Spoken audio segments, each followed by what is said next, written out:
ಯಲ್ಕರ್ ಪರಿಷತ್ ಪ್ರಕರಣದಲ್ಲಿ ಜೈಲು ಸೇರಿ ಕಾನೂನು ಹೋರಾಟ ನಡೆಸುತ್ತಿರುವಾಗಲೇ ಮುಂಬೈನ ಖಾಸಗಿ ಆಸ್ಪತ್ರೆಯಲ್ಲಿ ಇತ್ತೀಚೆಗೆ ಮೃತಪಟ್ಟ ಧರ್ಮಗುರು ಸಾಮಾಜಿಕ ಹೋರಾಟಗಾರ ಸ್ಟ್ಯಾನಿಸ್ವಾಮಿ ಅವರಿಗೆ ಇನ್ನಾದರೂ ಸರ್ಕಾರ ನ್ಯಾಯ ಒದಗಿಸಬೇಕೆಂದು ವಿನೋದ್ ವಾಲ್ಟರ್ ಪಿಂಟೋ ಸುದ್ದಿಗೋಷ್ಠಿಯಲ್ಲಿ ಒತ್ತಾಯಿಸಿದ್ದಾರೆ.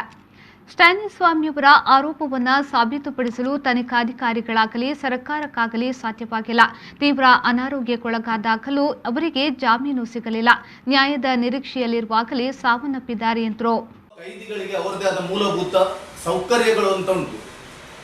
ಆದ ಸ್ಟ್ಯಾನಿಸ್ವಾಮಿಯವರಿಗೆ ಅದನ್ನು ಒದಗಿಸಲಿಲ್ಲ. ಅವರು 84 ವರ್ಷದ ಪ್ರಾಯದ ಒಬ್ಬ ಎಂತ ಹೇಳ್ತಾರೆ 84 ವರ್ಷ ಪ್ರಾಯದವರು. ಅವರಿಗೆ ಪಾರ್ಕಿನ್ಸನ್ಸ್ ಎಂಬ ನರರೋಗದ ಕಾಯಿಲೆ ಇತ್ತು.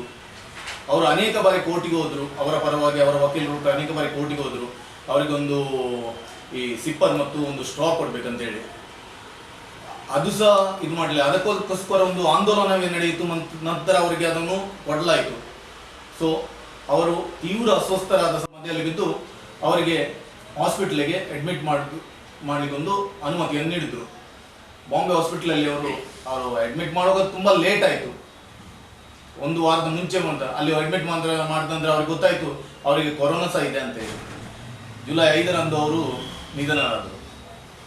ಈಗ ನಾವು ಇಲ್ಲಿ ಪತ್ರಿಕಾಗೋಷ್ಠಿ ನಡೆಸುವ ಅಂದರೆ ಫಾದರ್ ಸ್ಟ್ಯಾನಿಸ್ವಾಮಿ ಅವರು ನಿಜವಾಗಿ ಅಪರಾಧಿಗಳ. ಈ ಸಂದರ್ಭ ಸುದ್ದಿಗೋಷ್ಠಿಯಲ್ಲಿ Praful D'Souza, Wilfred William Pinto, Praveen Nevill Mendonsa ಸುದ್ದಿಗೋಷ್ಠಿಯಲ್ಲಿ ಉಪಸ್ಥಿತರಿದ್ದರು.